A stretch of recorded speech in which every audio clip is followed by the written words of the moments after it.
नमस्कार दोस्तों, स्वागत है आपका पीसीएस बाबा में। हम अभी चला रहे हैं बीपीएससी प्रीवियस ईयर का जो घटना चक्र बुक है उसका सीरीज। इससे पहले हमने हिस्ट्री पूरा का पूरा कंप्लीट कर लिया है, ज्योग्राफी पूरा का पूरा कंप्लीट कर लिया है, इन्वायरमेंट पूरा कंप्लीट कर दिया है, पॉलिटी कंप्लीट कर लिया है। तो अगर आपने वो सब वीडियो नहीं देखा है तो आप देख लेंगे, सब कुछ अवेलेबल है यूट्यूब पे, ठीक है। और वीडियो पसंद आए तो उसे लाइक करेंगे, दोस्तों के साथ शेयर करेंगे, और चैनल पे अगर आप नए हैं तो उसे सब्सक्राइब कर लेंगे, ठीक है। आज हम शुरू करने वाले हैं इकोनॉमिक एंड सोशल डेवलपमेंट, और शुरू के साथ ही इसको समाप्त भी करेंगे, आर्थिक एवं सामाजिक विकास। चलिए तो शुरू करते हैं। सबसे पहले अगर नेशनल इनकम और जीडीपी, राष्ट्रीय और जीडीपी, तो भारत किस तरह का इकोनॉमी है, किस तरह का अर्थव्यवस्था है, तो यह है मिक्स्ड इकोनॉमी, मिश्रित अर्थव्यवस्था। It will be true to classify India as, यह सत्य होगा भारत को परिभाषित किया जाए तो कैसा, एक श्रम आधिक्य वाली अर्थव्यवस्था के रूप में, labour surplus economy. The following is not a method to calculate the gross domestic product, GDP. तो डिमिनिशिंग कॉस्ट मेथड मतलब ह्रासमान लागत विधि जो है जीडीपी गणना से रिलेटेड नहीं है। One of the problem in calculating national income in India, Bharat में राष्ट्रीय आय की गणना में एक क्या समस्या है, तो नॉन ऑर्गेनाइज सेक्टर, असंगठित क्षेत्र ही एक बहुत बड़ी समस्या है।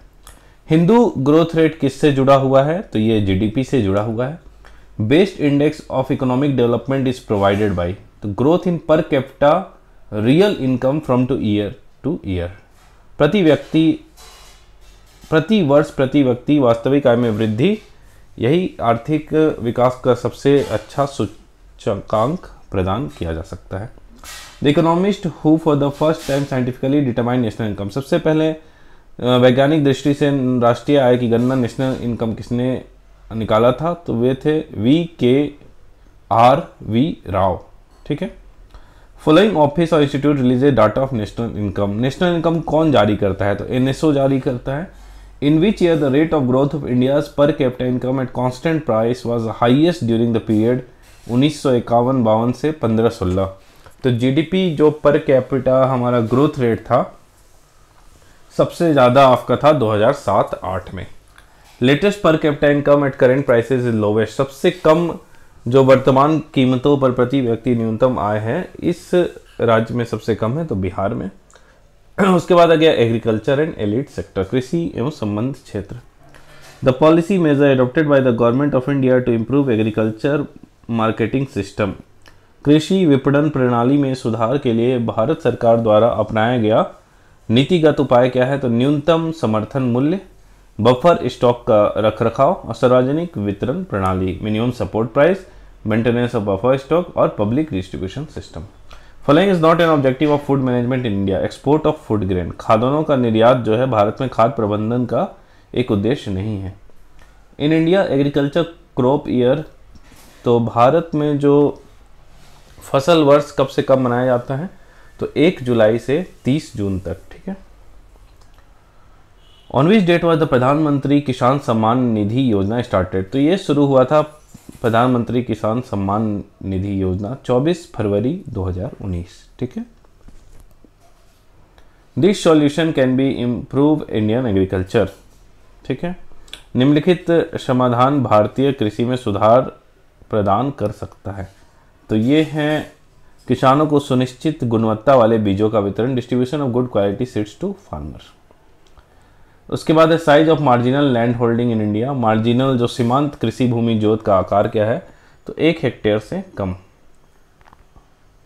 उसके बाद है the average size of land holding इन बिहार, बिहार में कृषि भूमि की जोतों का औसतन जो आकार है दूसरे राज्यों की तुलना में, तो सेकेंड लोवेस्ट है, न्यूनतम से द्वितीय है एग्रीकल्चर सेंसस 2015-16 के अनुसार।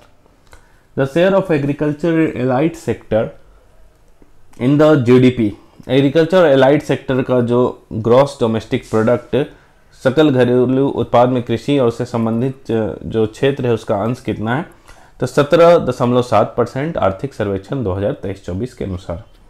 What are the total production of wheat in the India as per the 4th advance estimate in year 2020-21, चतुर्थ अग्रमी अनुमान के अनुसार 2020-21 में भारत में गेहूं का कुल उत्पादन कितना है, तो 109.5 मिलियन टन। ठीक है, अब कंसीडर फॉलोइंग स्टेट हमको करना है। इसमें correct sequence of above as in ascending order as rice production 2020-21 के अनुसार। तो ज़्यादा अभी इंपॉर्टेंट है, करंट वाला लिख लेंगे। तो उस टाइम आपका आंध्र प्रदेश, फिर पंजाब, फिर उत्तर प्रदेश, फिर वेस्ट बंगाल। ठीक है, सीक्वेंस चेंज हो जाएगा। During which year was the average annual growth rate at constant prices of agriculture and allied sector negative. Negative का था 2002-3 में जो एग्रीकल्चर का ग्रोथ है आपका स्थिर मूल्य पर वो न्यूनतम था, निगेटिव था। ठीक है, उसके बाद नकारात्मक हो गया था। Which state insure the maximum production of coffee. Coffee Karnataka से हमें सबसे ज़्यादा मिलता है। India share in meat and meat preparation export in the year 2017। तो ये सारा इकोनॉमिक सर्वे का डाटा है। ठीक है, अभी इस पे स्ट्रेस देने से ज़्यादा अच्छा है कि आप ये देखिए कि किस तरह का सवाल पूछ रहे हैं, और अभी इकोनॉमिक सर्वे में जो ये सब डाटा है उसको याद कर लेंगे आप। ठीक है, the country with the largest silk producer in the world, China silk producer में नंबर 1 पे है। Following are the pathway to increase the productivity in agriculture. मैं बोल रहा हूँ इन सब डाटा को आप याद नहीं करेंगे, इन सबको करंट के अनुसार मैच कर लेंगे। मतलब 80% तो सेम ही है, 10-20% चेंजेस होते रहते हैं। प्रोडक्शन, अगर प्रोडक्टिविटी हमें बढ़ाना है, उत्पादकता बढ़ाना है कृषि का, तो क्या करेंगे हम? कुशल सिंचाई करेंगे, एफिशिएंट इरिगेशन, गुणवत्ता युक्त बीज जो है, क्वालिटी सीड, कीटनाशकों का प्रयोग, यूज ऑफ पेस्टिसाइड, और उर्वरकों का प्रयोग, use of fertiliser. What percent of labour force is provided direct employment by agriculture sector in India. तो भारत में कृषि क्षेत्र श्रम शक्ति के कितने प्रतिशत लोगों को प्रत्यक्ष रोजगार प्रदान करता है? तो ये 54.6%। ठीक है, following is not a cash crop. तो सोरगम जो ज्वार है वो कैश क्रॉप नहीं है। Most important fish industry in India is natural inland, प्राकृतिक अंतःस्थलीय। ब्लैक रिवॉल्यूशन किससे रिलेटेड है? तो क्रूड ऑयल प्रोडक्शन से, कच्चा तेल उत्पादन से। Following most appropriately describe the nature of green revolution of the late 60 of the 20th century. तो सीड, फर्टिलाइजर, वाटर टेक्नोलॉजी। ठीक है, बीज, उर्वरक, जल तकनीकी इसको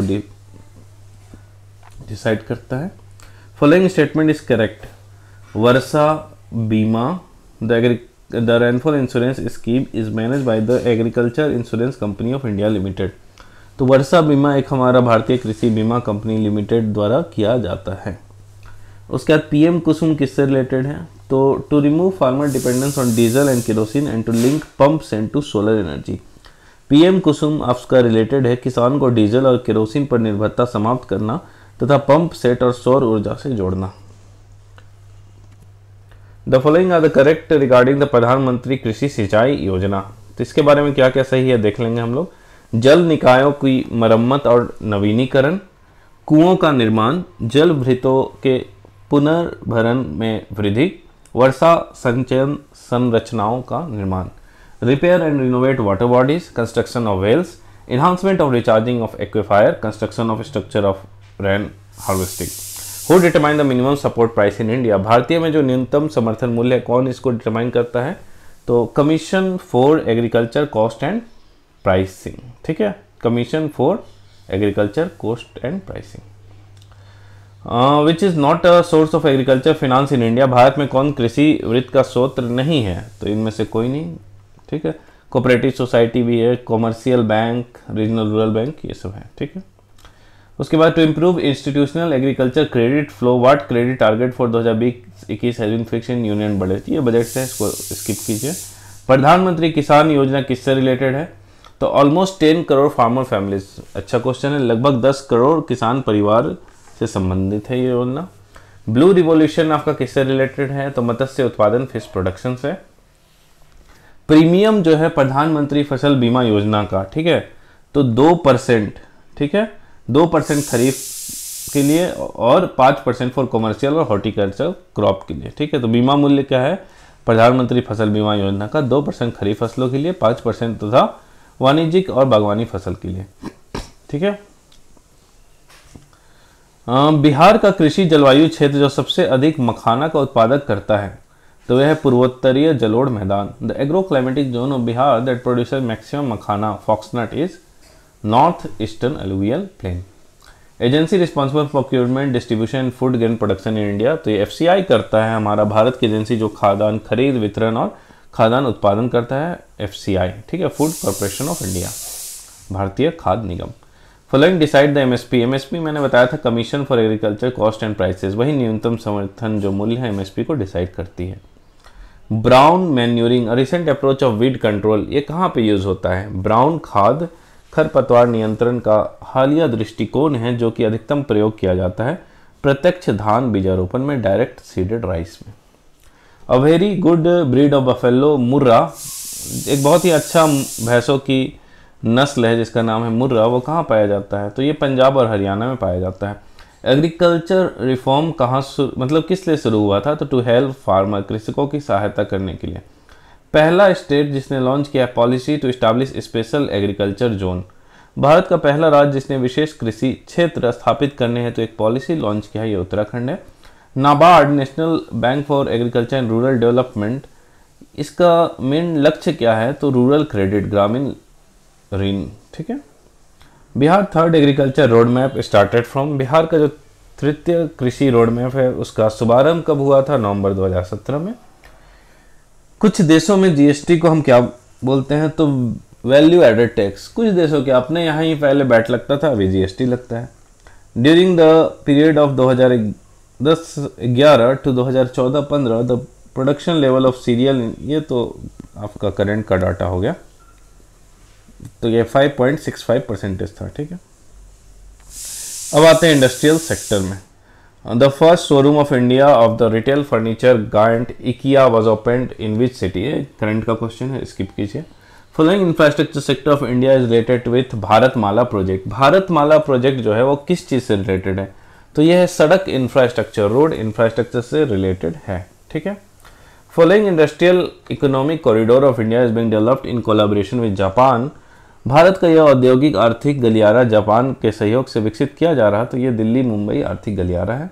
according to recent data release by Indian cellular association ICAR, India has acquired what position in the world in producing mobile phone, mobile phone बनाने में द्वितीय स्थान इंडिया को मिला था, ठीक है। बाकी जो रिसेंट के लिए आप इकोनॉमिक सर्वे, इकोनॉमी में किसी भी हाल में आपको भारत और बिहार, इंडिया और बिहार दोनों का पूरा इकोनॉमिक सर्वे और बजट रट के जाना है दोनों का, ठीक है।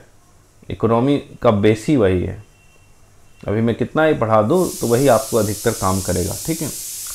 उसका the government policy make in India, make in India काम क्या था? तो नौकरशाही के ढीलापन को दूर करना, लाल फीताशाही को हटाना, विनिर्माण की लागत को कम करना और उत्पाद को प्रतियोगी बनाना। Removal of bureaucratic sloth, elimination of red tapism, reduction in the cost of manufacturing, making the product competitive. The following is not an initiative for industrial development, digital India, ठीक है। यह एक औद्योगिक विकास के लिए प्रोत्साहिकी नहीं है, तो इसका आंसर हो जाएगा digital India. Which of the following agency releases the index of industrial production to measure industrial performance in India? तो इसका है नन ऑफ द या फिर मोर देन अबव। तो देखिए, नेशनल स्टैटिस्टिकल ऑफिस NSO जो था, form by merging CSO and NSSO in 2019 releases the index right now, ठीक है। देखिए इसमें ना आपका दोनों ऑप्शन था, इसमें पूछा जा रहा आपसे भारत में औद्योगिक क्षेत्र की उपलब्धि को मापने के लिए निम्नलिखित में से कौन सी संस्था औद्योगिक उत्पादन के सूचकांक को जारी करता है इंडस्ट्रियल परफॉर्मेंस को नापने के लिए, ठीक है। तो पहले आपका NSO मतलब CSO और NSSO करता था, अब दोनों को मर्ज कर दिया गया है। 2019 में आपका NSO मतलब नेशनल स्टैटिस्टिकल ऑफिस बना है, CSO जो आपका सेंट्रल स्टैटिस्टिक्स ऑफिस है और NSSO नेशनल सैंपल सर्वे ऑफिस को मर्ज करके, तो अब ये इंडेक्स ये जारी करता है, ठीक है। तो कौन जारी करता है? राष्ट्रीय सांख्यिकी कार्यालय, ठीक है।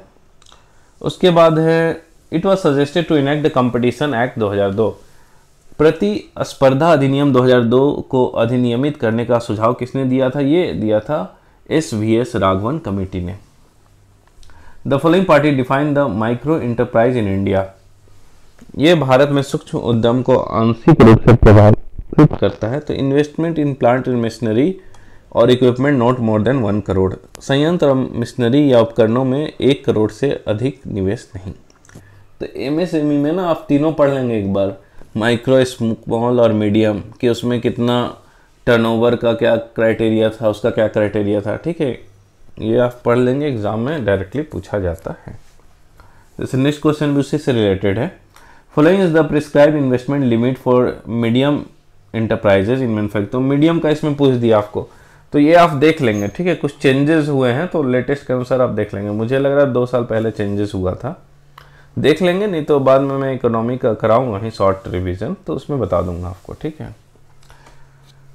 उसके बाद है what was the maximum amount which has been provided for financial autonomy by the ministry of heavy industries and public enterprises of the union government to the mini Ratna category 1। तो 500 करोड़, ठीक है, 500 करोड़ धनराशि का उसमें है। Following industrial town is located on the छोटा Nagpur plateau. छोटा नागपुर जो पठार है उसमें कौन सा औद्योगिक कस्बा है, तो वो रांची है। उसके बाद है आपका इंडस्ट्रियल रिवॉल्यूशन 4.0, बहुत ही इंपॉर्टेंट है। औद्योगिक क्रांति 4.0 संबंधित किससे है, तो स्मार्ट तकनीकी के अभिग्रहण से, निर्णय लेने में सुधार से, इस बात से कि वैश्विक आपूर्ति श्रृंखला व्यापार की लागत को कम करती है। Adoption of smart technology, improving decision making, fact that global supply chain reduces the cost of trade. Bihar industrial investment policy, ठीक है, स्टेट की पॉलिसीज को ध्यान रखना है। बिहार इंडस्ट्रियल इन्वेस्टमेंट पॉलिसी 2016 किससे रिलेटेड है, बिहार औद्योगिक निवेश विकास नीति 2016। फूड पार्क एवं टेक्सटाइल पार्क परियोजना में ब्याज की सब्सिडी सीमा 35% होगी। तो 2-3 ऑप्शन दे देगा इसमें आपको कि बताइए कितना सब्सिडी दिया जाएगा, 20%, 25%, 30%, 35%। आप फंस जाएंगे तो याद रखेंगे 35%। जो बिहार की इकोनॉमी है वो किस पे डिपेंडेंट है, बिहार की अर्थव्यवस्था आधारित है सेवा क्षेत्र पर। न्यू इंडस्ट्रियल पॉलिसी ऑफ 1991 में जो नई औद्योगिक नीति थी वो किस पे आधारित थी, तो उदारीकरण, निजीकरण, वैश्वीकरण, LPG, लिबरलाइजेशन, प्राइवेटाइजेशन, ग्लोबलाइजेशन। पहला इंडस्ट्रियल पॉलिसी इंडिया में कब आया था, वेरी इंपॉर्टेंट। पहला जो इंडस्ट्रियल पॉलिसी इंडिया में इशू हुआ था वो हुआ था 6 अप्रैल 1948, ठीक है, आज़ादी के बाद 6 अप्रैल 1948। इंडस्ट्रियल पॉलिसी रिजोल्यूशन कब अडॉप्ट हुआ था, औद्योगिक नीति संकल्प कब अपनाया गया था, तो वर्ष 1956 में। State in India with highest number of operational special economic zone, भारतीय राज्य जिसमें सर्वाधिक चालू विशेष आर्थिक क्षेत्र है, तो ये तमिलनाडु है। The DPIIT under the ministry of commerce and trade, वाणिज्य उद्योग मंत्रालय के अंतर्गत DPIIT की स्थापना कब हुई थी, तो 1995 में। The base year for index of core industry has been recently change to, core उद्योग सूचकांक का आधार कार्य वर्ष हाल ही में बदलकर कितना कर दिया गया है, तो 2011-12। The combined weightage of 8 core industries in the IIP में 8 कोर उद्योगों का सम्मिलित भरांक कितना है, वेटेज, तो 40.27%। अब आते हैं fiscal policy and revenue. When was the gender budgeting initiative in India, Bharat में जेंडर बजटिंग कब शुरू किया गया था, तो 2005-6 के बजट में। भारत के बजट 2022-23 की प्राथमिकताओं में सम्मिलित नहीं है, तो विनिवेश। तो आप देखिए किस तरह से क्वेश्चन पूछ रहे हैं, बजट इकोनॉमिक सर्वे आपको अच्छे से पढ़ लेना है। कौन सा एक संघीय बजट 2017-18 के अभीष्ट उद्देश्यों में सम्मिलित नहीं था, तो भारत को शिक्षित करना, to educate people. Following investor agency can purchase government of India security, तो निम्नलिखित निवेशक एजेंसी भारत सरकार की प्रतिभूतियां खरीद सकती है, तो व्यक्ति और वित्त प्रतिष्ठान, ठीक है, इंडिविजुअल खरीद सकते हैं, और फाइनेंशियल इंस्टीट्यूशंस। सरकारी व्यय को नियंत्रित करने का प्राधिकारी है, the controlling authority of the government expenditure is ministry of finance, ठीक है, वित्त मंत्रालय।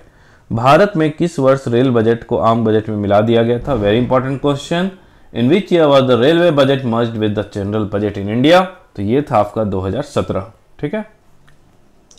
अब आते हैं fiscal deficit of government of India is equal to, Bharat सरकार का जो राजकोषीय घाटा किसके बराबर होता है, कर्ज बनाने वाली पूंजीगत प्राप्ति से, तो डेप्ट क्रिएटिंग कैपिटल रिसिप्ट से, इसी से हमारा बनता है फिस्कल डेफिसिट, ठीक है।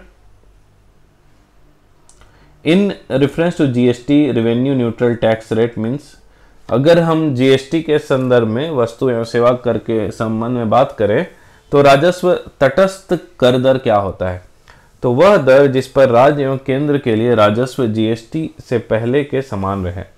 The rate at which tax revenue for the state and centre will remain the same as before GST, मतलब जीएसटी से पहले जितना था उतना अभी भी रहेगा, तो उसी को हम बोलते हैं रिवेन्यू न्यूट्रल टैक्स रेट, नाम से पता चल न्यूट्रल, कोई चीज न्यूट्रल कब होगा, पहले भी उतना ही था अभी भी उतना है, तो डिफरेंस जीरो हो गया तो न्यूट्रल हो गया, simple. Narasimhan committee propose reducing statutory liquidity ratio two limit of, Narasimhan committee ने वैधानिक तरलता अनुपात को इस सीमा तक घटाने का सुझाव दिया था, तो उसने बोला कि 25% तक रिड्यूस कर दो इसे। उसके बाद है interest payment is an item of, interest payment जो किसका आइटम है, तो ये है रेवेन्यू एक्सपेंडिचर का, राजस्व व्यय का है आइटम, ठीक है। As per the union budget 2021 the fiscal deficit is estimated to be, ये चलिए करंट का क्वेश्चन, दूसरा भी करंट का क्वेश्चन।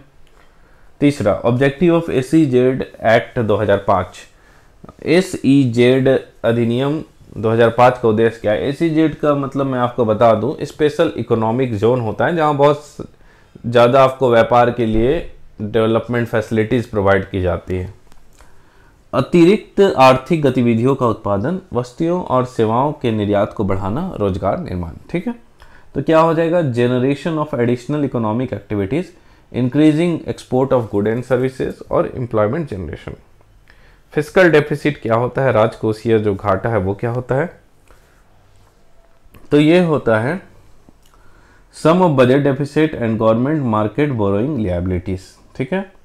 तो राजकोषीय घाटा होता है दो चीजों का योग, बजटीय घाटे का योग और सरकार का बाजार ऋण तथा दायित्व, ठीक है। Sum of budget deficit and government market borrowing liabilities. चलिए उसके बाद है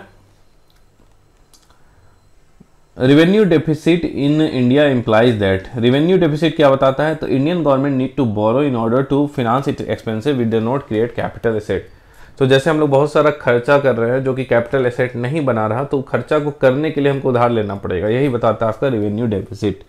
भारत सरकार को अपने उन व्ययों के वित्त पोषण के लिए उधार लेने की आवश्यकता है जो पूंजीगत परिसंपत्तियों का निर्माण नहीं करते हैं, ठीक है। उसके बाद है इफेक्टिव रेवेन्यू डेफिसिट कब आया था आपका, प्रभावी राजस्व घाटा किस केंद्रीय बजट में पेश किया गया था, तो ये 2011-12 में पेश किया गया था।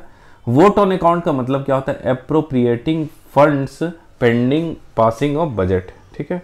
वोट ऑफ अकाउंट मतलब लेखानुदान क्या है, तो बजट पारित लंबित होने के कारण निधि आवंटन हेतु, ठीक है। उसके बाद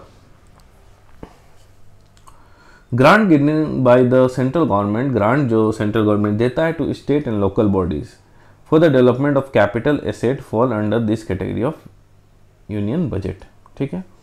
केंद्रीय सरकार द्वारा राज्य तथा स्थानीय निकायों को पूंजीगत परिसंपत्तियों के विकास के लिए दिया गया अनुदान केंद्रीय बजट में वर्गीकृत है, तो यह है revenue expenditure. Ad hoc treasury bill system of meeting budget deficit in India was abolished on, तो एडहॉक ट्रेजरी बिल सिस्टम जो था ये आपका एबॉलिश हुआ था 31 मार्च 1997 को। भारत में बजट घाटे को पूरा करने के लिए जो तदर्थ ट्रेजरी बिल प्रणाली को समाप्त किया गया था 31 मार्च 1997 में। Liberalisation of exchange rate management system was announced in, उदारीकृत विनिमय दर प्रबंधन प्रणाली की घोषणा कब की गई थी, तो ये किया गया था यूनियन बजट 1992-93, ठीक है। Money accruing from the sale of national saving certificate goes to this account of government of India, राष्ट्रीय बचत प्रमाण पत्र की बिक्री से प्राप्त हुई राशि भारत सरकार के इस खाते में जमा होती है, तो ये जमा होता है पब्लिक अकाउंट ऑफ इंडिया में, भारत का सार्वजनिक जो निधि है उसी में, ठीक है। उसके बाद following tax is levied by the union and collected and appropriated by state, ठीक है। तो यह एक कर, यह जो कर है टैक्स है केंद्र सरकार द्वारा लगाया जाता है पर राज्यों द्वारा एकत्रित एवं आवंटित किया जाता है, ठीक है। लगाएगा सेंट्रल गवर्नमेंट, समझ रहे हैं, लेकिन उसको कलेक्ट करेगा स्टेट गवर्नमेंट, तो यह है स्टाम्प ड्यूटीज, ठीक है। मोडवैट संशोधित मूल्य वर्धित का संबंध किससे है, तो मोडवैट आपका है एक्साइज ड्यूटी से रिलेटेड, ठीक है। नेक्स्ट क्वेश्चन, एक मिनट, सर्विस टैक्स जो है इंडिया में वो किसकी सिफारिश पर लागू हुआ था, तो राजा जे चलैया कमेटी, ठीक है। चलैया कमेटी के रिकमेंडेशन में सर्विस टैक्स लागू हुआ था, कब से हुआ था, तो 1994-95 में इंट्रोड्यूस हुआ था। In which budget commodity transaction tax was introduced in the budget of India. Commodity transition tax CTT कब प्रस्तुत किया गया था, उसे इंट्रोड्यूस किया था 2013-14 में। फिनांस कमीशन का जिक्र किस अनुच्छेद में है, आर्टिकल 280 में है। Among Ashok Kumar Lahiri, Sudipto Mandal, Ramesh Chandra and Ajay Narayan Jha the following is not a member 15वां फिनांस कमीशन। तो सुदीप्तो मंडल नहीं थे 15वें फिनांस जो वित्त आयोग के सदस्य। The share of the Bihar individual pool of central tax on the recommendation 15वां फिनांस कमीशन। 15वें वित्त आयोग की सिफारिश पर केंद्रीय करों के विभाज्य पूल में बिहार का हिस्सा कितना था, तो 10.06 था। ठीक है, बाकी यही आपका करंट का ये सब है। 15वां फिनांस कमीशन में किसको कितना डाटा मिला है तो ये आप देख लेंगे। ठीक है, अभी का रिसेंट अपडेट में इसको पढ़ने का कोई फायदा नहीं है। 14वां में ये पूछ सकता है, अकॉर्डिंग टू 14वां finance commission the percentage share of state in the net proceed of the shareable central tax revenue should be. तो 14वें वित्त आयोग के अनुसार शुद्ध केंद्रीय आयोग कर में आपका 14वें वित्त आयोग के अनुसार शुद्ध केंद्रीय कर आय में राज्यों को आवंटित होने वाली मात्रा का प्रतिशत कितना है, तो ये 42% है। ठीक है, when the supply for money increases and the demand for money reduces there will be, तो इस केस में डिक्रीज होगा रेट ऑफ इंटरेस्ट में, ब्याज दर में कमी होगी जब मुद्रा की पूर्ति बढ़ती है और मुद्रा की मांग घटती है। ठीक है, next fiscal deficit financing policy. घाटे की वित्त नीति जो है डेफिसिट फिनांसिंग पॉलिसी किस चीज़ की टेक्निक है, फिस्कल पॉलिसी की टेक्निक है। Following is not a quantitative method of credit control. ठीक है, तो मार्जिन रिक्वायरमेंट निम्नलिखित खास नियंत्रण की परिमाणात्मक विधि नहीं है, तो ये margin requirement. Crowding effect, crowding effect जो आपका है is a phenomena. Crowding effect एक फिनोमेना है that occur when increased government involvement in a sector of market economy affect the remainder of the market on either demand side या फिर supply side। ठीक है, भीड़ प्रभाव घटना घटित होती है जब बाजार अर्थव्यवस्था के किसी एक क्षेत्र में बढ़ते सरकारी प्रभाव के कारण शेष बाजार में मांग पक्ष अथवा पूर्ति पक्ष भी प्रभावित होते हैं। Bihar has created a land bank for establishing industries which currently has a corpus fund limited up to। Bihar ने उद्योगों की स्थापना हेतु एक भूमि बैंक स्थापित किया है जिसकी समग्र निधि वर्तमान की समिति कितना है, तो 2500 करोड़। अब आते हैं प्लानिंग से। प्लानिंग कमीशन कब सेटअप हुआ था, 1950 में। नीति आयोग कब आया था, 1 जनवरी 2015 में। नीति आयोग का फुल फॉर्म क्या है, तो national institution for transforming India. ठीक है, नीति आयोग हेल्थ इंडेक्स 2019, तो अभी का आप देख लेंगे हेल्थ इंडेक्स जो रिसेंट वाला है उसमें बिहार का रैंक कितना है। रोलिंग प्लान के बारे में क्या सही है, तो चालू वर्ष के लिए एक योजना जिसमें वार्षिक बजट शामिल होता था। एक योजना जो 3, 4 या 5 वर्षों के लिए निर्धारित होती है। यह अर्थव्यवस्था की आवश्यकता अनुसार प्रति वर्ष संशोधित होती है। 10, 15 या 20 वर्षों के लिए एक सापेक्ष योजना। तो रोलिंग प्लान क्या है, a plan for the current year which include the annual budget. A plan for a fixed number of years से 3, 4, 5. It is revised every year as per requirement of the economy. A prospective plan for 10, 15 and 20 year. Objective क्या था first 5 year plan का, तो speed up economic growth, speeding up various sector of economy और self reliance. आर्थिक वृद्धि को गति देना, अर्थव्यवस्था के विभिन्न क्षेत्रों को गति देना, आत्मनिर्भरता। ठीक है, During 12th 5-year plan, the following average annual growth rate target was envisaged for agriculture and allied sector। तो ये 4% था। 12वीं पंचवर्षीय योजना के दौरान कृषि एवं सहायक क्षेत्र के लिए एक औसत वार्षिक विकास दर का लक्ष्य कितना रखा गया था, तो 4%। ठीक है, objective of 11th 5-year plan का ऑब्जेक्टिव क्या था हमारा 11वीं पंचवर्षीय योजना का, तो ये था समाविष्ट आर्थिक वृद्धि। ठीक है, इंटीग्रेटेड समाविष्ट आर्थिक वृद्धि, तो इसका हो जाएगा inclusive growth. Following programme was initiated during the 6th 5-year plan. छठा जो 5-year प्लान था उसमें क्या इंट्रोड्यूस किया था, इंटीग्रेटेड रूरल डेवलपमेंट, एकीकृत ग्रामीण विकास। The 5-year plan which focused on human resource development. मानव संसाधन विकास पर केंद्रित जो 5 वर्षीय योजना थी वो कौन सी थी? 8वीं थी। Mahalanobis plan model adopted in India in the mid 50, उसका मकसद क्या था महलनोबिस मॉडल का? कि भारी उद्योग की स्थापना करना जो पूंजी सघन थे। Setting of heavy industries which where capital intensive. ठीक है, अभी दौर चल रहा है हेवी इंडस्ट्री को बेचने का। चलिए, पहला 5 ईयर प्लान किस पे बेस्ड था? तो हेरोड डोमार मॉडल पे था। प्लान हॉलिडे 66 से 69 था। It is not Indian planning का ऑब्जेक्टिव ये नहीं था पॉपुलेशन इंक्रीज, जनसंख्या वृद्धि थोड़ी ना ऑब्जेक्टिव होगा। The gap between the third 5 year plan and the fourth, तीसरा और चौथा के कितना गैप था 5 ईयर प्लान का? तो 3 साल गैप था। ठीक है, 66 से 69 आपको पता है। उसके बाद इंडियन 6th 5 ईयर प्लान, छठा जो 5 ईयर प्लान कब से कब था? 80 से 85।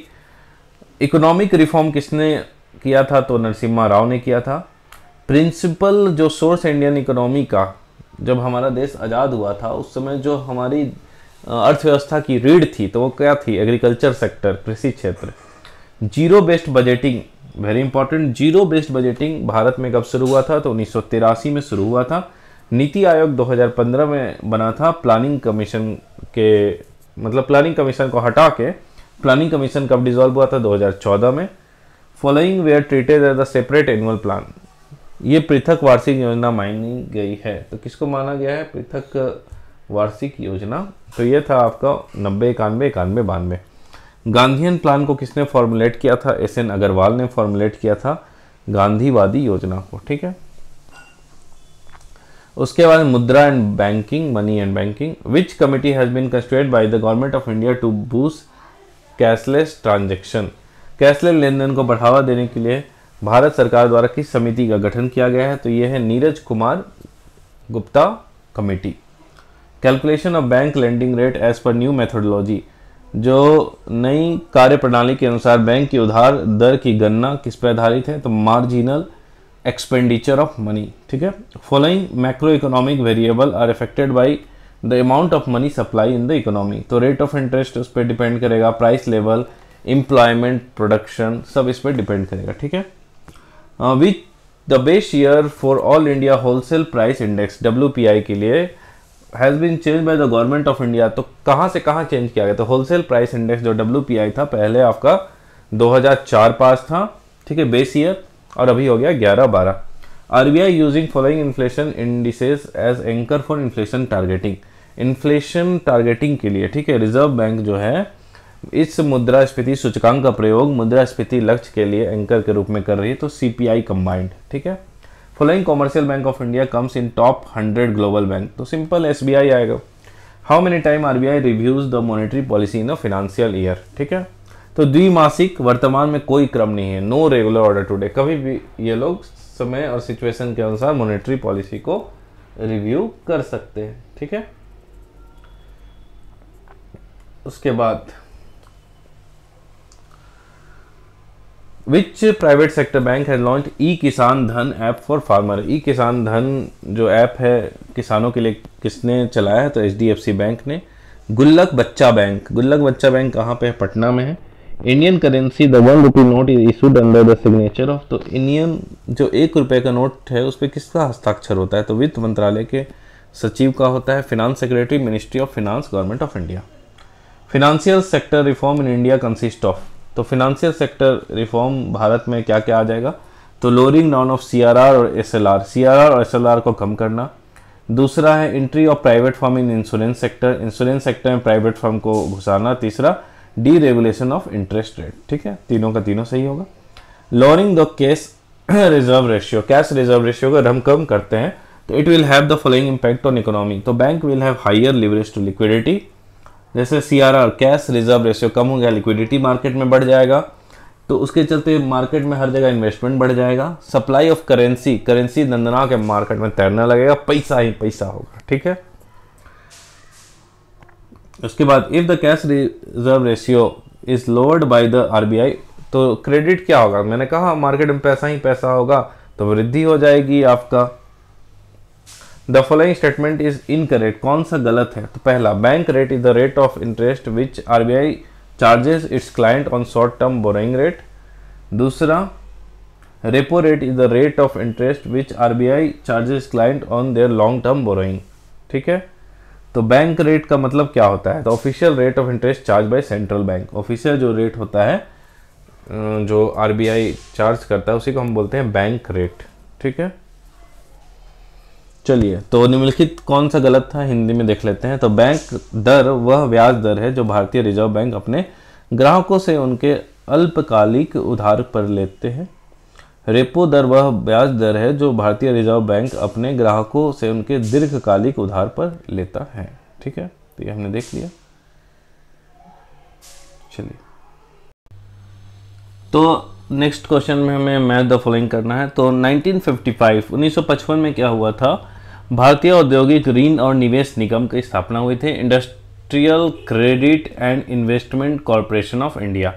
ठीक है, ICICI, industrial credit and investment corporation of India, ICICI का स्थापना हुआ था 1955 में।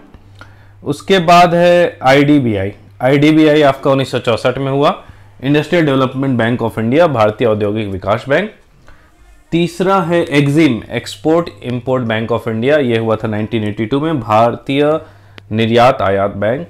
1987 में क्या हुआ था? Board of industrial and financial reconstruction, मतलब बोर्ड जो है इंडस्ट्रियल एंड फिनेंशियल रिकंस्ट्रक्शन, औद्योगिक और वित्तीय पुनर्निर्माण बोर्ड है। ठीक है, तो तीन चीज हमने देखा। 1955 में ICICI बना था, 1964 में IDBI बना था, 1982 बना था export import bank of India, Exim. ठीक है, उसके बाद बना था IFR, industrial and financial reconstruction board. चलिए नेक्स्ट क्वेश्चन, LIC कब बना था? तो 1956 में, 1956 में। नाबार्ड हमारा कब बना था? 6th 5 ईयर प्लान में बना था। नाबार्ड का काम क्या होता है? तो कृषि तथा ग्रामीण विकास राष्ट्रीय बैंक। ठीक है, इसका जो मेन काम रहता है। ठीक है, उसके बाद भंडारी कमेटी किससे रिलेटेड है? तो रूरल रीजनल बैंक से, रीजनल रूरल बैंक रिस्ट्रक्चरिंग, मतलब क्षेत्रीय बैंकों की पुनर्संरचना से ये रिलेटेड है। Head of expert committee for studying the advisability of granting new urban cooperative banking licences. अच्छा, तो बैंक को लाइसेंस कौन देगा? ठीक है, शहरी सहकारी बैंक को लाइसेंस कौन देगा? तो उसका अध्यक्ष कौन बने थे? Mister YH मलेगाम। ठीक है, it is called the financial backbone of Indian power sector. Power sector का फाइनेंशियल बैकबोन किसे कहा जाता है? रीढ़ की हड्डी आर्थिक क्षेत्रों की। तो पावर फाइनेंशियल कॉर्पोरेशन को power finance corporation. Statement regarding insolvency and bankruptcy is correct. तो insolvency and bankruptcy board of India is the regulatory body responsible for overseeing insolving and bankruptcy proceeding. Insolvency और bankruptcy board of India insolvency और bankruptcy की देख रेख के लिए जिम्मेदार नियामक संस्था है। मनी क्या है? तो मनी एक कमोडिटी है, एक वस्तु है। The value of demonetisation of currency in November 2016 was 15,41,793 crore. The value of the return demonise currency note, तो रिटर्न कितना हुआ था? वो था 15,31,73 करोड़। ठीक है, उसके बाद भारतीय दिवाला और शोधन अक्षमता कोड प्रभावी कब से हुआ? इंसॉल्वेंसी एंड बैंकरप्सी कोड कब से आया? 2016 से। अब आते हैं human development. Following approach associated professor Amartya Sen. Professor Amartya Sen से क्या संबंधित है? सक्षमता उपागम, मतलब कैपाबिलिटी अप्रोच। उसके बाद 2019 का HDI रैंकिंग पूछ रहा, करंट का है, इसे आप देख लेंगे। With reference to bare necessity index following statement are correct. Bare necessity index के अनुसार क्या सही है? The economic survey has come with the bare necessity index at the rural and urban level. BNI is based on 26 indicator, दोनों सही। आर्थिक सर्वेक्षण ग्रामीण और शहरी स्तरों पर बेयर नेसेसिटिव इंडेक्स के साथ आया है। बेयर नेसेसिटिव इंडेक्स जो है 26 संकेतकों पर आधारित है। HDI का वैल्यू 2019 पूछ रहा, करंट का क्वेश्चन है। The purpose of community development programme, सामुदायिक विकास कार्यक्रम का उद्देश्य क्या है? तो जीवन स्तर को बेहतर बनाना, to increase life standard. General human development index HDI जो है हमारा, ठीक है, सामान्य मानव विकास सूचकांक में मुख्य रूप से क्या शामिल है? तो जीवन प्रत्याशा, मतलब लाइफ एक्सपेक्टेंसी। दूसरा प्रति व्यक्ति आय, पर कैपिटा इनकम। और तीसरा लिटरेसी रेट, साक्षरता दर। Human capital formation as a concept is better explain in term of process which enable, इसमें क्या आ जाता है? Increasing the knowledge skill level and capital capacities of people of the country. ठीक है, तो मानव पूंजी निर्माण से क्या मतलब है? मतलब देश के लोगों को ज्ञान, कौशल स्तर और क्षमताओं को बढ़ाना। Year in which Pakistan economist doctor Mehboob ul Haq created human development index. तो पाकिस्तानी अर्थशास्त्री डॉक्टर महबूब उल हक ने इस वर्ष मानव विकास सूचकांक बनाया था, तो ये इन्होंने बनाया था 1990 में। अब आ गया एम्प्लॉयमेंट एंड वेलफेयर स्कीम, 2020 का क्वेश्चन है। PM care fund, second question. तो PM care fund any people appointed as trustee shall act in a pro bono capacity. The fund consist of entirely of voluntary contribution from individual organization. The primary objective of this dealing with any kind of emergency or distress situation and to provide relief to the affected. It does not get any budgetary support. ये सब हो गया PM care fund का। ठीक है, तो trustee नियुक्त किया गया कोई भी व्यक्ति निःशुल्क रूप से कार्य करेगा। इस कोर्स में पूरी तरह से व्यक्तियों या संगठनों से स्वैच्छिक योगदान होता है। इसका प्राथमिक उद्देश्य किसी प्रकार का आपात या संकट की स्थिति से निपटने और प्रभावित को राहत प्रदान करना है। इसे कोई बजटीय सहायता नहीं मिलती है। ठीक है, उसके बाद which scheme was recognise the world largest insurance scheme launched in India in September 2018। सितंबर 2018 में प्रारंभ की गई भारत की किस योजना को विश्व की सबसे बड़ी बीमा योजना? तो यह प्रधानमंत्री जन आरोग्य योजना। ठीक है, आयुष्मान साहकर स्कीम के बारे में क्या गलत है? तो finance ministry of India launch this scheme, ये गलत है। ठीक है, आयुष्मान सहकार योजना को भारत के वित्त मंत्रालय ने रिलीज नहीं किया था। Which state government has rolled out Pushpashree scheme for marriage of poor girl. तो रूपश्री योजना किसने शुरुआत किया था गरीब लड़कियों के विवाह हेतु? तो यह पश्चिम बंगाल ने किया था। राष्ट्रव्यापी स्तनपान कार्यक्रम माँ किस संघीय मंत्रालय द्वारा जारी किया गया है? तो स्वास्थ्य एवं परिवार कल्याण मंत्रालय। ठीक है, nation wise breastfeeding programme MAA has been launch by which home ministry? तो ministry of health and family welfare. The following is not a component of Bharat Nirman. Bharat निर्माण का कौन सा कंपोनेंट नहीं है? तो एग्रो बेस्ड इंडस्ट्री जो कृषि आधारित उद्योग है इसका कंपोनेंट नहीं है। Consider following scheme, the correct chronological sequence of the launch of this scheme is. तो आपको बताना है इसका करेक्ट सीक्वेंस क्या है। तो EAS, ट्राइसेम, JRY और RLEPG। ठीक है, तो यह है 2, 4, 3, 1। Following are the objective of MNREGA. MNREGA क्या ऑब्जेक्टिव है? तो to build assets, to encourage micro irrigation, water management, to enhance rural income. परिसंपत्तियों का निर्माण करना, सूक्ष्म सिंचाई को प्रोत्साहित करना, जल प्रबंधन और ग्रामीण आय को बढ़ाना। ठीक है, उसके बाद है what is the objective of community development programme. समुदाय विकास कार्यक्रम का उद्देश्य क्या है? प्रोवाइडिंग एजुकेशनल फैसिलिटी, शिक्षा अवेलेबल कराना, स्टैंडर्ड ऑफ लिविंग जो जीवन स्तर है उसको बढ़ाना, हेल्पिंग विलेज इन प्लानिंग योजना बनाने में गाँव की सहायता करना। ठीक है, तो सेम क्वेश्चन फिर आ गया। कम्युनिटी डेवलपमेंट का क्या उद्देश्य है? तो इकोनॉमिक डेवलपमेंट करना, ह्यूमन कैपिटल बनाना, इन्वायरमेंट प्रोटेक्शन करना और हार्मोनियस लाइफ। आर्थिक विकास, मानव पूंजी का निर्माण, पर्यावरण संरक्षण और समृद्ध जीवन। नेशनल एक्सटेंशन सर्विसेज कब लॉन्च किया गया? राष्ट्रीय विस्तार सेवा 1953 में लॉन्च किया गया। अंत्योदय प्रोग्राम सबसे पहले कहाँ शुरू हुआ था? राजस्थान में शुरू हुआ था। NPS नेशनल पेंशन स्कीम के बारे में क्या सही है? तो NPS को पेंशन फंड नियामक और विकास प्राधिकरण द्वारा विनियमित किया जाता है। NPS is regulated by the pension fund regulatory and development authority. In Pradhanmantri Shram Yogi Maandhan scheme each subscriber will receive the minimum assured pension of इतना पर month after attaining the age of 60 year. तो 3000। प्रधानमंत्री श्रम योगी मानधन योजना में प्रत्येक ग्राहक को 60 वर्ष की आयु प्राप्त करने के बाद न्यूनतम अनुमानित पेंशन 3000 रुपये प्रति माह प्राप्त होगी। ठीक है, तो 60 साल से ऊपर के लिए हैं। Second phase of Swachh Bharat mission Grameen is to be implemented during the time of. तो दूसरा फेज जो है स्वच्छ भारत मिशन ग्रामीण का ये इंप्लीमेंट होगा 2020-21 से 24-25। ठीक है, वुमेन डे हम कब सेलिब्रेट करते हैं? तो 8 मार्च को करते हैं। सामाजिक अधिकारिता स्मृति दिवस, सामाजिक अधिकारिता स्मृति दिवस कब मनाया जाता है? 20 मार्च को। विश्व उपभोक्ता अधिकार दिवस, वर्ल्ड कंज्यूमर राइट डे हम लोग कब बनाते हैं? 15 मार्च को। PURA providing urban amenities to rural areas, ग्रामीण क्षेत्रों में नगरीय सुविधाएं प्राप्त करना पूरा प्रारूप किसके द्वारा प्रस्तावित था? तो एपीजे अब्दुल कलाम के द्वारा।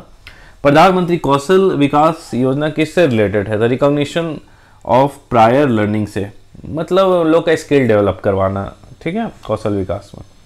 ट्राइसेम, ट्राइसेम का फुल फॉर्म क्या है? Training scheme for rural youth for self employment, स्वरोजगार के लिए ग्रामीण युवाओं को प्रशिक्षण देना एक कार्यक्रम है। तो किसका? ये रूरल डेवलपमेंट, ग्रामीण विकास का है। अन्नपूर्णा योजना, अन्नपूर्णा योजना राशन कार्ड है। तो क्या है? Older and poor people ever 65 years, वृद्ध व गरीब लोगों के लिए जो 65 वर्ष से अधिक के हों। फॉलोइंग स्टेटमेंट रिगार्डिंग स्वामित्व स्कीम आर इनकरेक्ट, क्या गलत है स्वामित्व स्कीम के बारे में? It is a central sector scheme under the ministry of mines, गलत है। Course means cross origin resource sharing, दोनों का दोनों स्टेटमेंट आपका गलत है। वो केंद्रीय क्षेत्र की योजना, ये गलत है। Next, this is not a rural programme. हृदय, हृदय जो है वो रूरल प्रोग्राम नहीं है, ठीक है। ग्रामीण क्षेत्र की योजना हृदय जो है वो नहीं है। दीनदयाल उपाध्याय ग्रामीण कौशल योजना DDU-GKY, इसे कौन लॉन्च किया है? Government of India under ministry of rural development.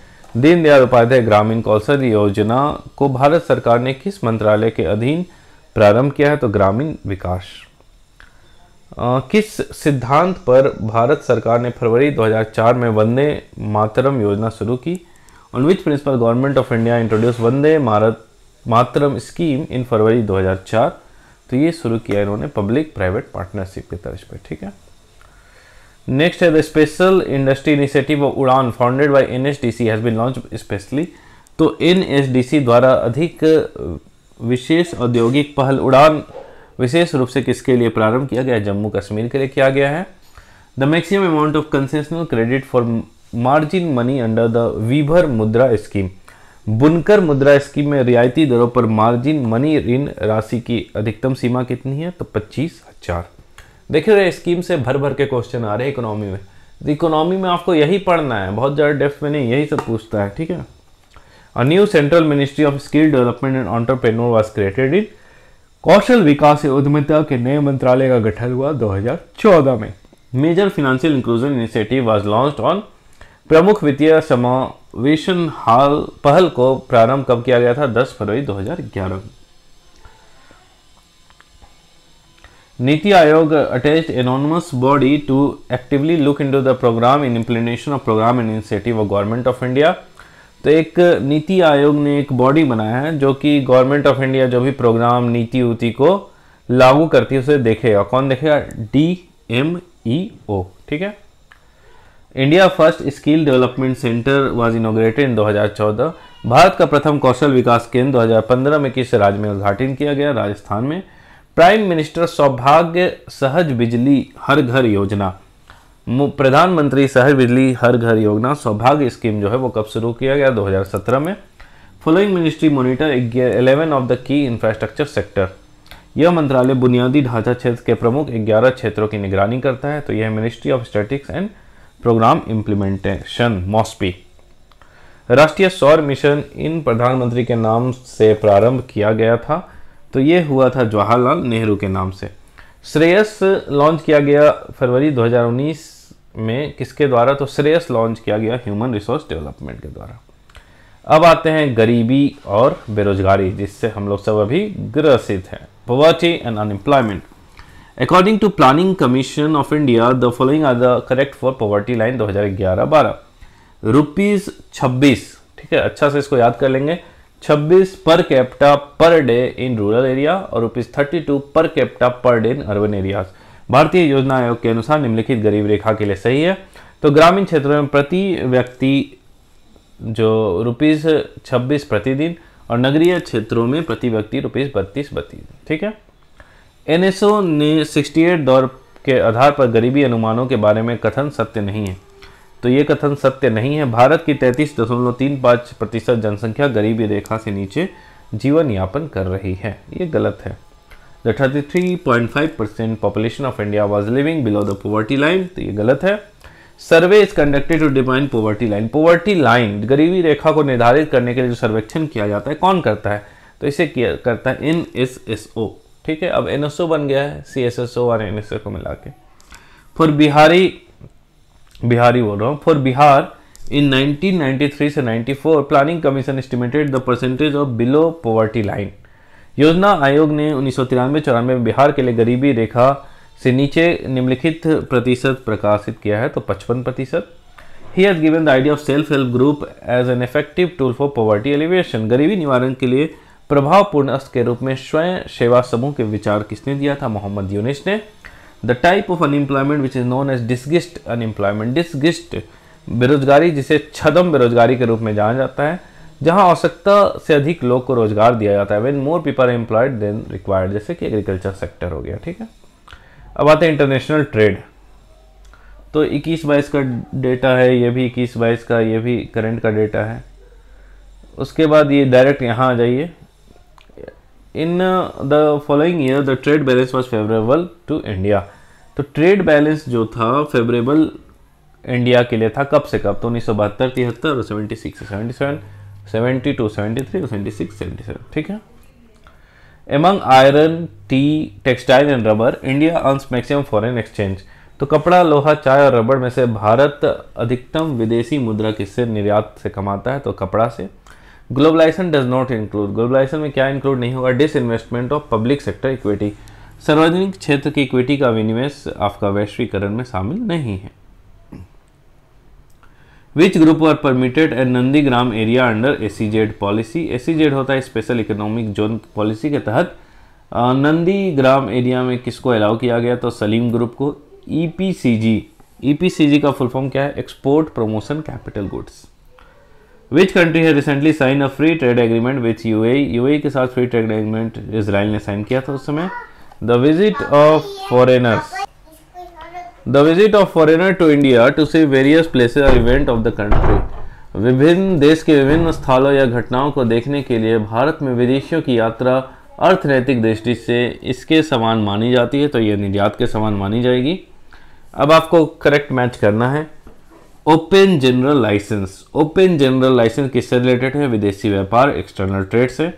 ट्राइसेम, ट्राइसेम किससे रिलेटेड है? अभी हमने पढ़ा था। ठीक है, सेल्फ एम्प्लॉयमेंट वाला जो था, तो ये है आपका एम्प्लॉयमेंट से रिलेटेड, रोजगार से। थोक मूल्य सूचकांक, होलसेल प्राइस इंडेक्स, ये किससे है? इन्फ्लेशन से रिलेटेड। ठीक है, होलसेल प्राइस इंडेक्स इन्फ्लेशन से रिलेटेड है। नगदी रिजर्व अनुपात, कैश रिजर्व रेशियो, डेब्ट कंट्रोल, ऋण नियंत्रण से रिलेटेड है। From time to time who publishes the exchange control manual in context with foreign exchange in India. तो समय समय पर कौन विनिमय नियंत्रण नियमावली भारत के विदेशी विनिमय के संदर्भ में प्रकाशित करता है? तो यह RBI, reserve bank of India. The organisation that provide guarantee to exporters in India, वह संगठन जो भारत में निर्यातकों को गारंटी प्रदान करता है, ये हो गया ECGC limited, export credit guarantee corporation. ठीक है।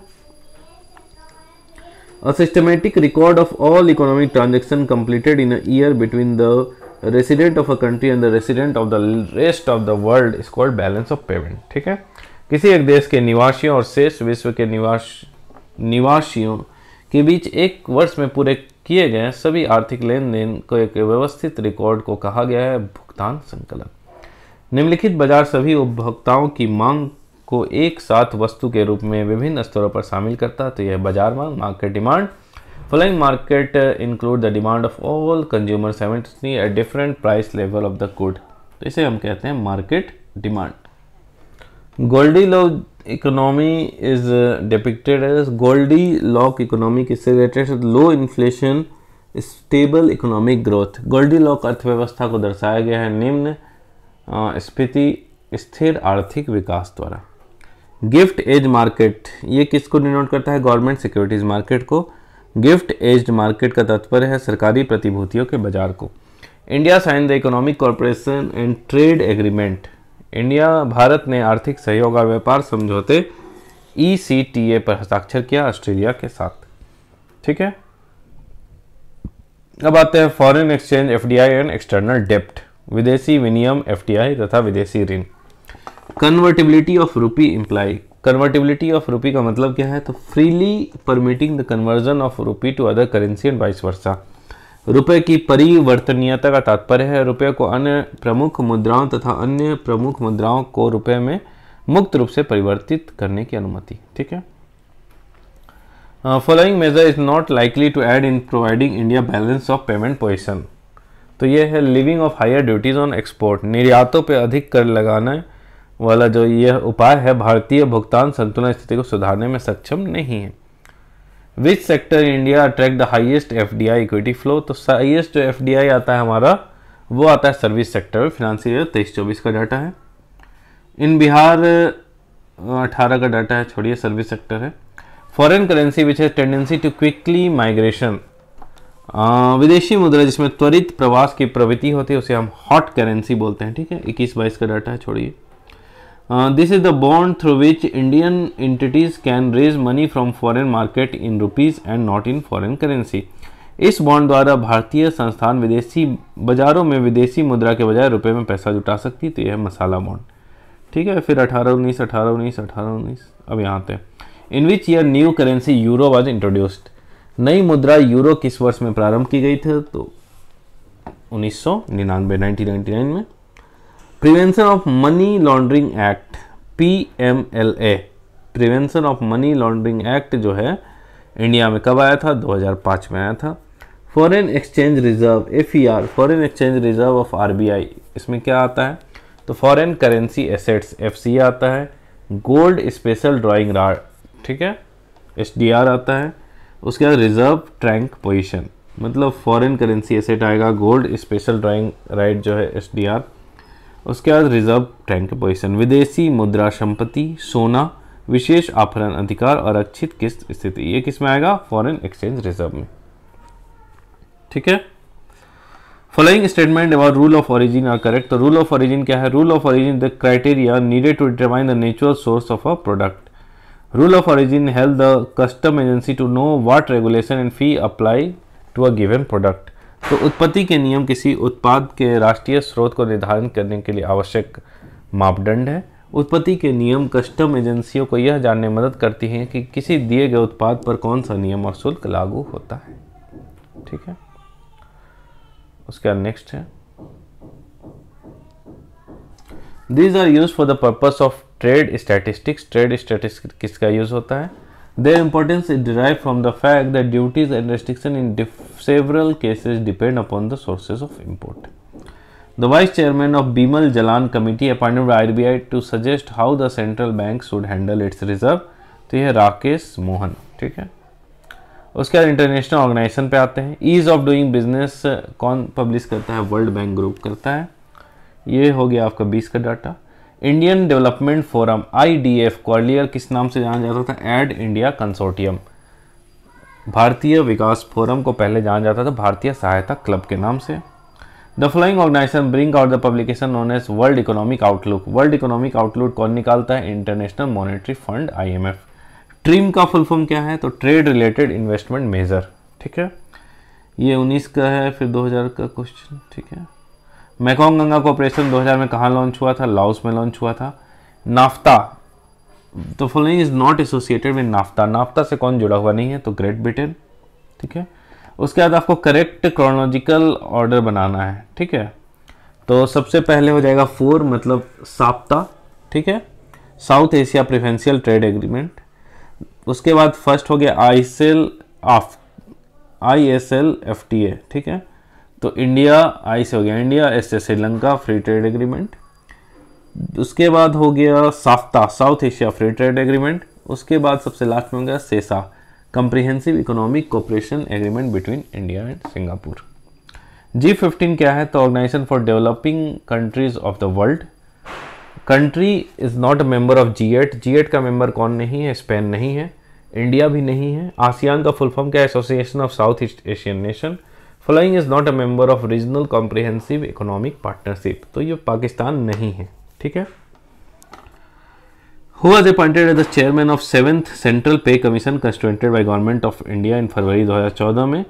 तो 7वें जो वित्त आपका केंद्रीय वेतन आयोग है उसका जो चेयरमैन अपॉइंट हुए थे वो थे जस्टिस अशोक कुमार माथुर।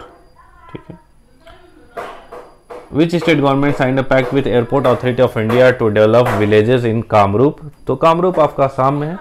अब आ गया कुछ मैच करना है हमें, जैसे सरकारिया कमीशन किससे रिलेटेड है? Central state relationship. रंग राजन किससे है, तो गरीबी को नापने से रिलेटेड है ये। परेख कमेटी है आपका इंफ्रास्ट्रक्चर फिनांसिंग से, ठीक है। और नरसिम्हन कमेटी है बैंकिंग सेक्टर रिफॉर्म से। नेशनल एग्रीकल्चर पॉलिसी कब आया था, 2000 में। मेरीन फिशिंग पॉलिसी, समुद्री मत्स्य नीति आया था 2004 में। नवीन विदेशी व्यापार नीति, फॉरेन ट्रेड पॉलिसी 2014 में।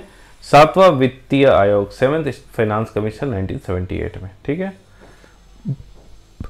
What is the name of the campaign launch to ensure complete कोविड-19 वैक्सीनेशन, तो हर घर दस्तक कैंपेन 2.0, ठीक है, जो कोविड-19 का टीका रिलेटेड था। India first textile university will be set up, Bharat का प्रथम जो टेक्सटाइल वस्त्र विश्वविद्यालय कहाँ पर स्थापित करेगा, तो गुजरात में किया जाएगा। कौटिल्य अर्थशास्त्र कितने अधिकरणों में विभाजित है, तो 15 में है। हाउ मेनी अधिकरण इज कौटिल्य अर्थशास्त्र डिवाइडेड, तो 15। एट प्रेजेंट मेन सोर्स जो वेल्थ का है बिहार का एग्रीकल्चर है। अब आ गया ग्रे रिवॉल्यूशन फर्टिलाइजर से है। पिंक रिवॉल्यूशन ओनियन प्याज के उत्पादन से। सिल्वर रिवॉल्यूशन अंडा से है। रेड रिवॉल्यूशन है टोमेटो और मीट से, ठीक है, टमाटर और मांस से।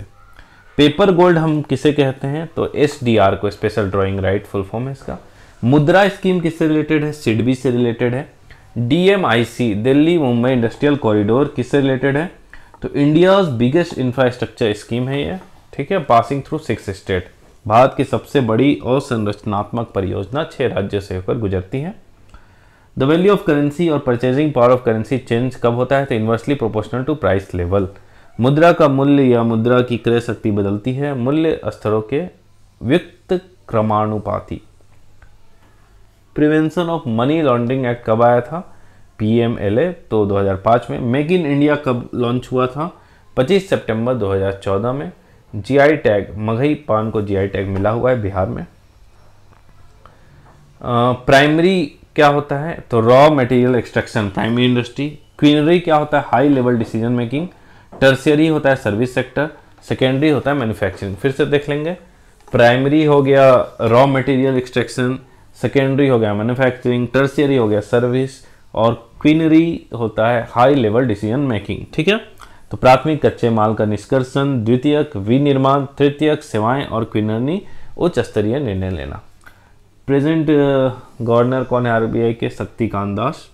करेक्टली मैच क्या है, कोयर बोर्ड। कोयर बोर्ड कहाँ पे है, कोची में। स्पाइस बोर्ड, मसाला का जो बोर्ड है, कोची में। टी बोर्ड, चाय का बोर्ड कहाँ है, कोलकाता में।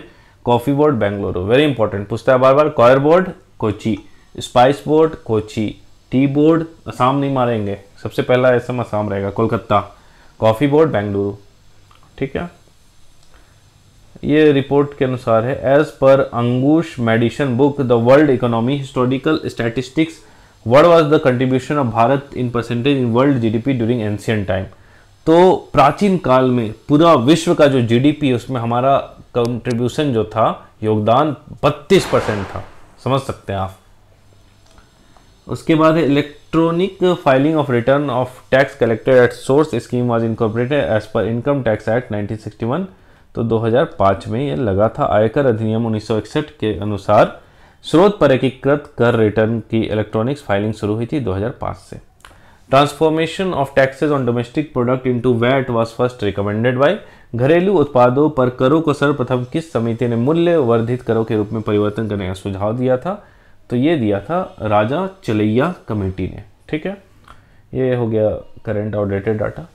ही has work as finance minister of India for the longest period, सबसे लंबे समय तक चिदम्बरम, वही बदल गया होगा आपका, देख लेंगे, या डाटा देख भी सकते, नहीं भी बदला होगा। रेलवे बजट जनरल बजट से कब मर्ज हुआ था, 2017-18 में। पहली वुमेन फिनांस मिनिस्टर कौन थी भारत की, तो इंदिरा गांधी थी। ESIC जो था आपका एम्प्लॉय स्टेट इंश्योरेंस निगम जो है, ये कब पास हुआ था, 1948 में। बिहार इंडस्ट्रियल इन्वेस्टमेंट पॉलिसी 2016 ने फिक्स कर दिया है टारगेट ऑफ इंडस्ट्रियल ग्रोथ कितना हमें करना है, 15% प्रति वर्ष। पहले फिनांस मिनिस्टर इंडिपेंडेंट इंडिया के थे RK Shanmukham Shetty.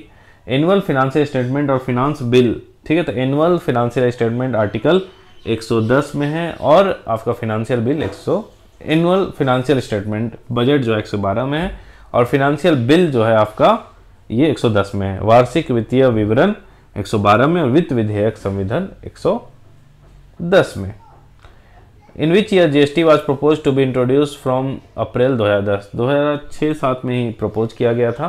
Following was the first country to implement GST 1954 में इस देश ने सर्वप्रथम जीएसटी लागू किया था। तो जीएसटी सर्वप्रथम फ्रांस ने लागू किया था। ठीक है, अब आते हैं डेमोग्राफी, जनसांख्यिकी, very important.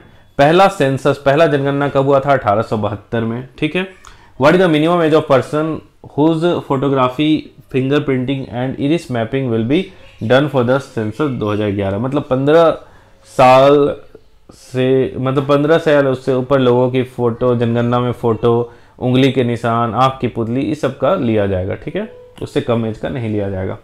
The percent of decadal growth, decadal growth जो हुआ था 2001 से 11 के बीच में, जो दशक जनसंख्या वृद्धि दर कितना था? 17.7 था। ठीक है, भारत की जनसंख्या अध्ययन में कौन सा जनगणना वर्ष डेमोग्राफिक डिवाइड, डेमोग्राफिक डिवाइड किस ईयर को बोलते हैं? तो 1921 को बोलते हैं। Census 2011, what the rank of Bihar state in terms of population in the country. तो देश में जो बिहार का नंबर है जनसंख्या के अनुसार, तीसरा नंबर है। 2001 का सेंसस के डाटा के अनुसार percentage population of India live in Bihar, तो 8%, और 11 के अनुसार 9% लोग बिहार में रहते थे। ठीक है, 2001 का सेंसस यूजलेस है। Following statement about the population characteristic are correct. तो पहला, ड्यूरिंग 1991 से 2001 decade the population grew at the rate of 21%। The 1991 census reflected a decline in the number of unproductive consumer. वर्ष 1991 से 2001 के दशक में जनसंख्या की वृद्धि लगभग 21% की दर से हुई। वर्ष 1991 की जनगणना ने अनुत्पादक उपभोक्ताओं की संख्या में कमी का संकेत दिया है। अकॉर्डिंग सेंसस 2000 बेकार है। फॉलोइंग स्टेट है द हाईएस्ट डेंसिटी, सबसे ज़्यादा डेंसिटी किसका था सेंसस 2011 के अनुसार? जनसंख्या घनत्व तो बिहार का है। Which district of Bihar recorded the highest density of population. 11 की जनगणना के अनुसार बिहार के किस जिले में सर्वोच्च घनी आबादी दर्ज की गई है? तो शिवहर में है। लिटरेसी रेट 2011 छोड़िए, सेंसस 2011 के अनुसार फीमेल लिटरेसी रेट जो भारत में है, 2011 के अनुसार भारत में महिला साक्षरता दर है 64.6। ठीक है, Indian population census, Indian population census 2011 के अनुसार percentage of literacy among male and female both is lowest. तो मेल का भी जो लिटरेसी रेट है वो सबसे कम बिहार में है, फीमेल का भी लिटरेसी रेट सबसे कम बिहार में है। ठीक है, तो पूछ रहा आपसे भारत की जनगणना 2011 के अनुसार बिहार में महिला साक्षरता दर क्या है? तो 51.50। ठीक है, फीमेल लिटरेसी रेट कितना है? 51.50। सबसे कम सेक्स रेशियो कहाँ पे है? तो हरियाणा में है। दोज स्टेट या union territory of India where according to 2011 census the percentage of scheduled caste and scheduled tribe population is the highest in their population are. तो परसेंटेज बता रहा है। ठीक है, तो परसेंटेज जो एससी का परसेंटेज है शेड्यूल कास्ट को, सबसे ज़्यादा पंजाब में है, और एसटी जो शेड्यूल ट्राइब का पॉपुलेशन का परसेंटेज वो सबसे ज़्यादा लक्षद्वीप में है। 2011 की जनगणना के अनुसार बिहार के किस जिले में सर्वोच्च लिंगानुपात, तो सर्वोच्च लिंगानुपात हाईएस्ट सेक्स रेशियो बिहार में आपका गोपालगंज में पाया जाएगा। सेंसस 2011 के अनुसार बिहार में जो बाल लिंग अनुपात, चाइल्ड सेक्स रेशियो कितना है? 935 है। ठीक है, सबसे ज़्यादा जो अनुसूचित जाति एससी की जो पॉपुलेशन है वो कहाँ पे है? उत्तर प्रदेश में है। हाईएस्ट ट्राइबल जो परसेंटेज है पॉपुलेशन का वो किस राज्य में है? एसटी का परसेंटेज सबसे ज़्यादा कहाँ है? मिजोरम में है।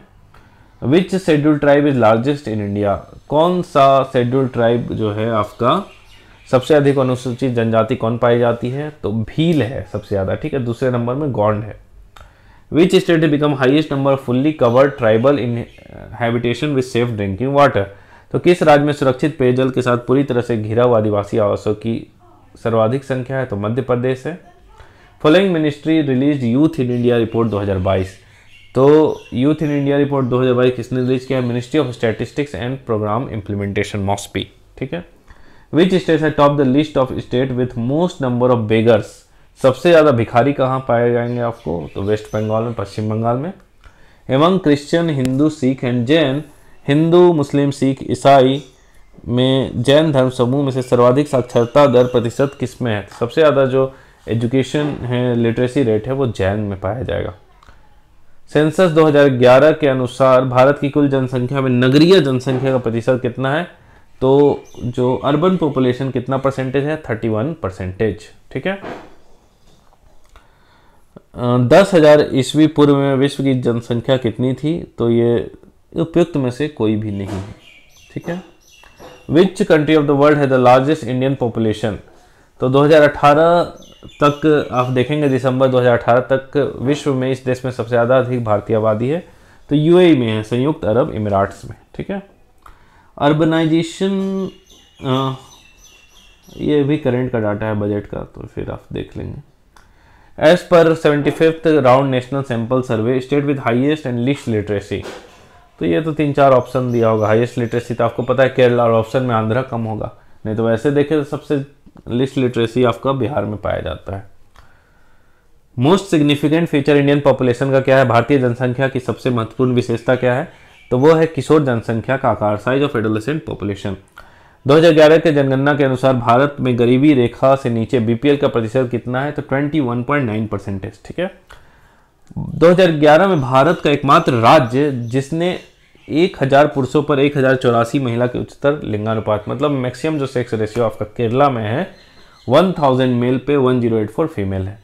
सेंसस आपका हमारा जो देश में है तो कब किया जाता है, हर 10 साल में किया जाता है, लेकिन अभी बहुत गैप हो गया, आप देख सकते हैं 21 में होना था, लेकिन अभी 24 खत्म होने को है, लेकिन अभी तक नहीं हुआ है। शिशु मृत्यु दर के बारे में सही कथन क्या है, correct statement about infant mortality rate. Infant mortality rate year 1950 में जो था वो 189.6 था, और 2019 में इन्फेंट मोर्टिलिटी रेट जो था वो था 30। ठीक है। तो इसी के साथ पूरा का पूरा आपका इकोनॉमी, अर्थव्यवस्था कंप्लीट हो गया। नेक्स्ट सेशन में हम शुरू करेंगे साइंस, वेरी इंपॉर्टेंट है बीपीएससी के लिए, और ये थोड़ा बड़ा भी है। इसे हम देखेंगे कि अगर पार्ट बाय पार्ट कर सकूं, जैसे एक दिन फिजिक्स, एक दिन केमिस्ट्री, एक दिन बायोलॉजी, तो वो ज़्यादा सही रहेगा। तो देख लेंगे हम इस चीज़ को। बाकी आप वीडियो देखिए और अच्छे से पढ़ाई कीजिए, और वीडियो पसंद आ रहा हो तो धड़ाधड़ लाइक कीजिए, शेयर कीजिए और चैनल को सब्सक्राइब कीजिए। चलिए मिलते हैं नेक्स्ट वीडियो।